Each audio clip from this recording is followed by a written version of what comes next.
right, y'all, we are back. How many times do we hear this question? Does money buy happiness? Let me share this with you. Yes, it does. Remember Ice Cube on Friday when he said, "Are you high today?" And he said, "Yes, yes. Money does buy happiness." That's what we're going to chop it up today. Let's go.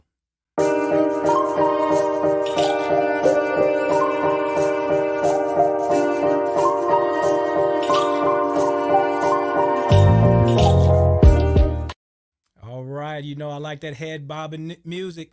Welcome back to the show. This is Life Money Balance, where we let your life lead your money, not your money lead your life. We help you align, aspire, achieve your life design. I'm your host, Dr. Preston Cherry, founder and CEO of Concurrent Financial Planning. All right, let's chop. If you like this show, go ahead and smash that subscribe button and share what you heard and what you like and what you feel. All right, does money buy happiness? We hear this a lot, and I think folks seem to not want to say it just straight out the gate, and they have problems saying that money buys happiness because there's a lot of societal kind of shame or judgment saying people are like money, but money is life. Money is representative of who we are, how we go about our lives, taking care of ourselves, what we value, how we earn a living, how we. It's emotional. Money is emotional. So there's a lot that goes into money. I like to say all the time that money is emotional. Well, money's representative. Money's representative, and folks tend to confuse sometimes or conflate, put them together. Wealth and well-being are different. We need dollars, we need wealth, we need to build wealth in order to invest in our well-being is a state of being, whether it be comfort, security, confidence, those type of things. Wealth, we're building these dollars. It's an amount. All right. So that's why we're on our wealth building journey, in order to invest into a state of being.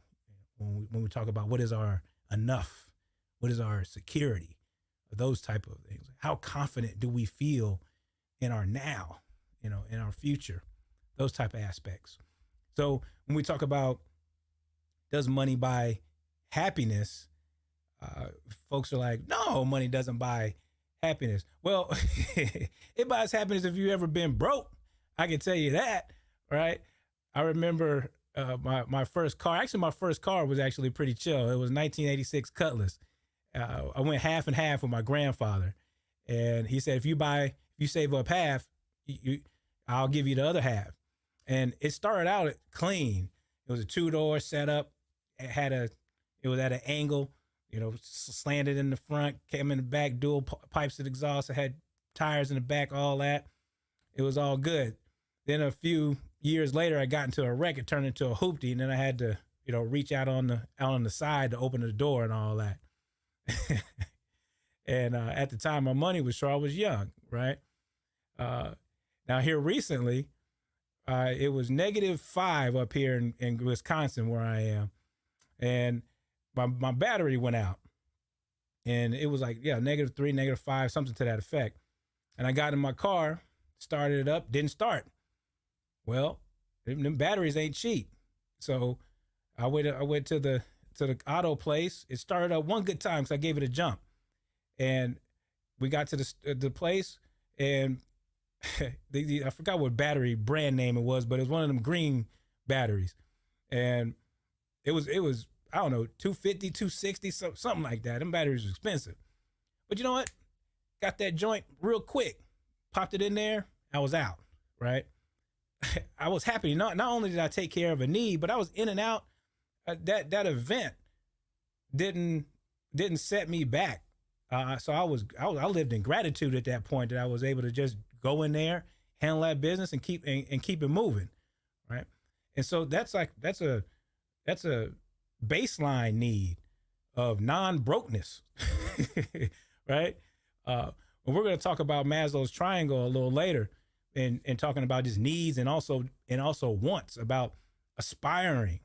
When we talk about here about let your life lead your money, we have these aspirational needs, or wants to thrive and prosper.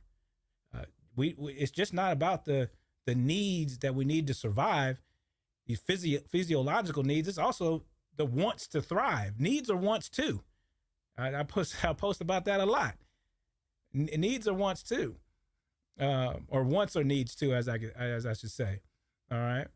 So when we talk about the research, we talk about the research of happiness. So there was a study. There was a study back in 2010 about happiness, and is often quoted that happiness increases with income upwards to all the way up to 75,000, and then it plateaus like this. Okay. So meaning after 75,000, it doesn't buy much happiness. Well, we know that's some bull right there. And it doesn't mean that the data was wrong. It just means that, that's what that data showed at the time. And for those that have experienced higher levels of income, you would share and say that, at higher levels of income, I've experienced higher levels of comfort in my lifestyle. Okay. And so leveling off at 75,000, sometimes it makes sense with folks. All right. Stay with me. So that was in 2010, and that was a Princeton study. All right. Fast forward a decade, 2021. And there was a Penn study that said that happiness was, increases in income extended beyond $75,000. That made sense too. All right. For the reasons what I just said. More income, you get to do more things. It handle more ebbs and flows with life. All right. So that data, was accurate in the data that it collected, but it was seemingly saying two different things. So these Princeton and Penn, right? these high level schools. So they actually came together here recently and did a joint study. And what they came up with is that, yes, in general, higher levels of income, as you earn higher levels of income, your happiness tends to increase. It's like, no shit. Right? All right. That said, there was a little piece in there that showed itself. It said that, yes, higher levels of income tend to raise higher levels of happiness all the way up for most folks, except for unhappy people, up to $100,000. Let me say that again. So in general, higher incomes increase happiness in perpetuity, which, makes a little sense. All right. Stay with me. But there's a common group that says, if you're unhappy, then income and happiness plateau around $100,000. What does that tell us? All right. It says unhappiness, you cannot buy what you don't know. You cannot buy what you don't know. So you have to know thyself. You have to know thyself first before you get to increasing your happiness. And that takes work. That takes work. So when we're talking about buying more happiness, there's an initial first step. You have to know what actually makes us, quote unquote, happy. And happy is like pink cloudish. It means different things to different folks. We have basic needs that we need to take care of. I mentioned, Maslow's triangle, And at the bottom, you have, from looking here at this triangle here, you got, physiological needs, safety needs, love and belonging, esteem, self-actualization. We're trying to get to that top, the actualization of self, getting up every morning and having the opportunity to maximize, oneself. And sure, with more income, you get to take care of those basic safety needs, those physiological needs, keep a roof over your head, all of that. So of course, taking care of all those needs is going to make you happier, make you feel better, feel more secure. It's called well-being, right? You're going to feel more well. Okay. So that increases your state of being. That's why I say wealth and well-being are two different things. You're using your dollars, all right, wealth where you are, in order to invest into your overall well-being, your wellness. All right, whether it's a need or a want. And as I mentioned, wants or needs too, because we're trying to reach that self-actualization, reach a higher, the highest level of ourselves. And we're transferring our wealth and investing into our well-being. All right. And if we are honest and courageous and open with ourselves to do that investigative work, we have to unpack and understand what happiness means to us, what we value most, find out what our self-worth and self-value is, to understand a unit of happiness so we can invest in. And if we know that level of happiness, that unit of happiness, what it is and it's defined, then we can buy more of it. And that's why money can indeed buy happiness. If first you've done the work, money, money can't mask misery. Money can't mask misery. All right. Garbage in, garbage out. Not calling anybody garbage or anything like that, but it's a popular saying we all know. If you put bad ingredients in, you're gonna get bad ingredients out. So if you put good ingredients in, then you got a good meal, right? And so, money, and so some folks say, well, money can't buy, direct life. Well, no, it can't buy you more eternal time. Money can't buy you more eternal lifetime, but it can buy you, money can buy you more effective and efficient lifetime. Money can't buy you more eternal lifetime, but money can buy you more efficient and effective lifetime. They're more, you know how to invest that money in more well-being because you understand you've done the work. And like there's two HSAs. I say all the time that the IRS must have been crazy when they let the HSA out. That's the health savings account. Triple tax advantage, right? No tax in, no tax in the middle, and no tax out if you're paying for qualified medical expenses. They must have been crazy when they left that out, right? Because IRS is about that money. They're going to collect that dollar, no question, right? But there's another HSA that I talk about. It's called the Honest HSA, all right, which is the Honest Self-Audit. The Honest Self-Audit. Or, well, it's the Emotional HSA, I should say, to correct it. The Emotional HSA, Honest Self-Audit, which is admit where you are. Acknowledge how you feel about it so you can take some corrective action or aspiring action. And that's that process of unpacking and understanding and unlocking what that happiness value means to you, that sense of purpose. That's what that emotional HSA is all about. Admitting where you are, acknowledging how you feel. That's that process so you can take some action and unlocking and understanding. That's that process. And once that happiness is identified, you can buy the hell out of it. Right? There's a movie, was it the Bohemian Rhapsody? I think everybody's seen. Great movie if you haven't seen it. It's about the rock band Queen from back in the day. All right. Uh, Great movie. And the lead singer, rest his soul, he died early. Uh, and also think there was another movie about Elton John, you know, and there's a lot of movies about this, and we've heard this story a long time. I'm just using these references because they're well-known folks. I mean, folks go through this all the time. Okay, but the point about it is, I just want to give you a point of reference.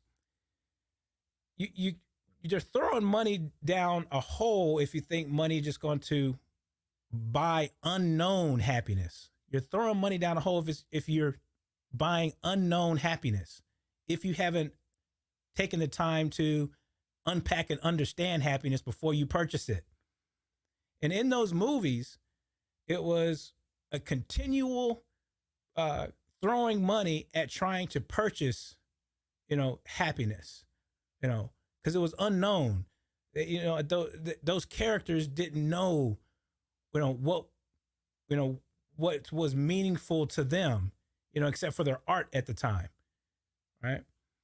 And there's no shame or judgment. We all go through seasons. My mother says all the time, there's reasons for seasons. For years, and I went through some fog years myself. So again, no shame or judgment. That's not what we're here for. You have to progress through life in order to unpack and understand. It takes 3 weeks, 3 days, 3 years. That's what it takes sometimes. All right. And there was a time through my fog years, I didn't know either. And I was throwing money at something that I didn't know where the happiness, tunnel ended. Okay. And it showed up in my bank statements too, by the way. Right. And so, because there was no unpacking or understanding of what the unit of happiness was, what was the purpose? There's an old Lionel Richie Commodore song. It starts out, he says, "You have no value, no purpose." Right? Value. He has a little country twang on it, right? And if you don't do that value or purpose investigation, like I was doing in those fog years, then you have nothing to invest in but this black hole, right? But once that emotional self-audit, that honest self-audit, that emotional HSA is done, and he's like, okay, this is what happiness means to me, whether it be all these different areas of life, of self-care, where we talk about physical, mental, emotional, spiritual, intellectual, environmental, social, financial. Okay. These are these 8 areas of self-care where, there's material is in here too. There's a whole bunch of areas in here. All right. And don't get it twisted.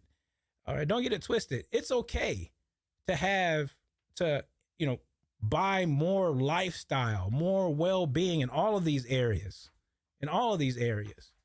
It's okay if you have a plan and a purpose and you have the resources. All right. I think I made a post about it. This glass right here, if you're listening, it's a crystal glass, but if you see it, I have a crystal glass. And for years, I was drinking out of a different glass. It was okay. All right. I drank water out of it. It's cool. All right. But there's a difference between the glass I'm drinking out of now and the glass I had. It provides me more happiness. The glass is heavier. It's a better water drinking experience. It's material. All right. Now, does that glass, make me? Is my net worth my self-worth? No, your net worth is not your self-worth, but your net worth helps make your self-worth because you can invest in it. Wealth, well-being. You take your wealth and invest in your well-being to help it grow and help it be a better experience. So yes, you can buy happiness once again. All right. What do you value? What does your purpose mean to you? Okay. Again, money doesn't buy misery, but money purchases purpose. Money purchases purpose. All right. Um, so when we ask our question, does money, buy more happiness? Uh, yes, it does. It buys more units if you've done the work. And it's okay to say so. And it's okay to say so. Um, don't worry about being shunned about saying that and having society saying, okay, you worship money or money, you need money to, make your self worth or you're you don't understand money or any other saying, that brings about maybe shame or judgment or misunderstanding. All right. There's an order of operations. Remember, please excuse my dear Aunt Sally for you, Gen Xers out there, I don't know what the hell type of math they're doing nowadays. My niece, she's 16 and they're doing some Common Core stuff. I don't know what the hell they're doing. Right. But there's an order of operations, the order of operations with a lot of things. Right. And if we've done the order of operation, as we mentioned earlier in the show, of unpacking, understanding ourselves, then yes, we can buy more additional units of that happiness in all of these areas. What we value most. That's why align your life and money, and you can give your money assignments. All right. I say that all the time. Give your life and money alignment. Your money has assignments, and then your money has accountability. Well, ask yourself what makes you happy. Is it leaving a legacy, giving, charitable giving, helping your children, giving to your spouse, even material items. That's fine too. Like I said, I mentioned this glass. All right. I happen to be wearing a custom shirt. You don't have to have, a custom shirt, but it feels better, fits me. All right. It's within my plan and my capacity. And means different to different people. All right. Because people are at different stages of life. Remember, it's within your means, not below your means. All right. We all have different versions of well-being. We all have different versions of enough. We have different versions of self-care. Remember, physical, mental, emotional, spiritual, intellectual, environmental, social, financial, well-being, wellness. Do we feel secure? Do we feel confident? Somebody mentioned, money won't buy, avoidance of sadness or unfortunate events. It's not going to buy you avoidance of death or ebbs and flows of life. But money can make them more comfortable or more adequate to deal with. They make them more easier to process. You have more resources. If you're struggling with or battling with, a uncertain event or a troubling event, you can go get some help, right? You can invest in well-being that leads to happiness, right? Happiness doesn't mean just being on cloud nine all the damn time. It doesn't mean that. It means being well. You can feel better than what you would have been without, right?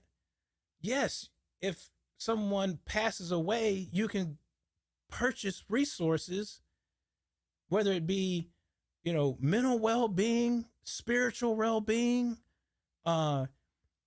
giving away to family members.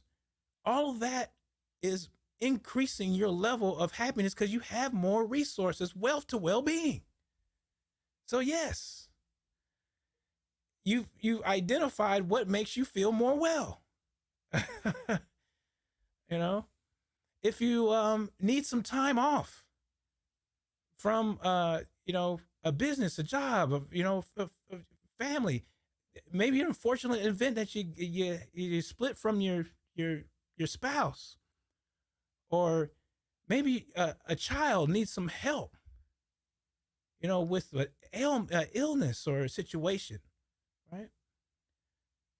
You have to ask yourself, would you feel less or more better if with more or less resources? That's what happiness is. Would you feel more or less better with more or less resources? That's happiness. That's wealth and well-being. Can you buy more units of what you value most? That's what we're talking about.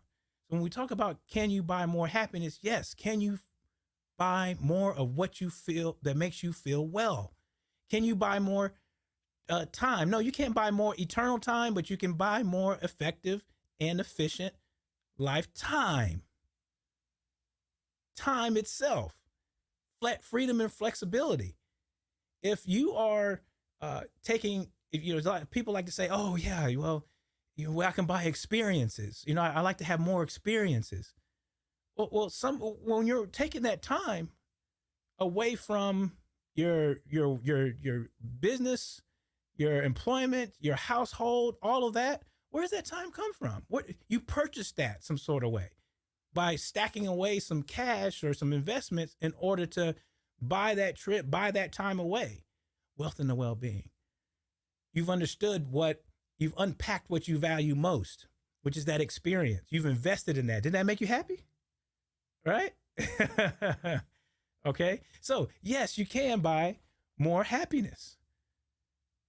Right? You can buy more happiness. And the list goes on. The list goes on. There's an old song out there, and the beat goes on. There's also, I think it's Tevin Campbell says, there's a better you, better me. So get up, get out, and get up. Sometimes I just break out in song, y'all, just because I want to. Right. So, yes, you can buy more happiness, and happiness is not a pink cloud. It's about feeling more well about yourself, about your purpose, your state of being. All right. Advancing and investing your self-actualization, meaning you're maximizing your best self, whether it be repair or reward, or recovery, repair, reward, or recovery. That's happiness. And using your wealth to well-being and repair, reward, or recovery. That's a example of happiness. We can go on and on, y'all. The Erykah Badu song, on and on.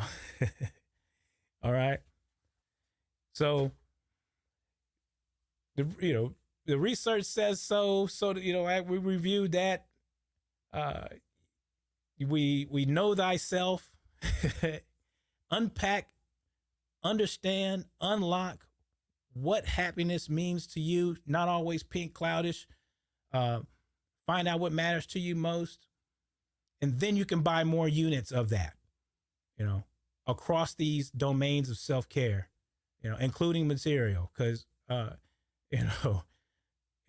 it matters. It's a level of comfort, I don't know about y'all. Have you ever slept on a I won't drop a name, but a good pillow and a bad pillow, so to speak? It matters, don't it? Right? Come on now. Y'all holler at me, leave some notes in the comments or so when y'all hear this show or watch this show. Explain to me, some of the things that make you happy. Y'all know family makes you happy. Loving your spouse makes you happy. Your family, giving away experiences, emotional, mental, financial, all these things, intellectual, invest into yourself, right? Remember, self-worth is not your net worth, but your net worth can help your self-worth. So because you're investing in yourself, it's your best self is your most compoundable asset. Never forget that. All right. But y'all holler at me. There are some things that you can purchase material wise. Don't get it twisted. That if you have it, you feel more well, don't front. Don't be ashamed either. All right. That's what we got on happiness. Y'all leave some comments because I know it's a touchy subject, but it shouldn't. Be your best self. Have a good plan. Live within your means, not below. Live in abundance. Roll and adapt as life comes to you. No shame or no judgment. Run your race and be happy. Bobby McFerrin. All right. All right. Now, if you like the show, like and subscribe. We appreciate you listening all the time. And that's what we got. Cue up that music.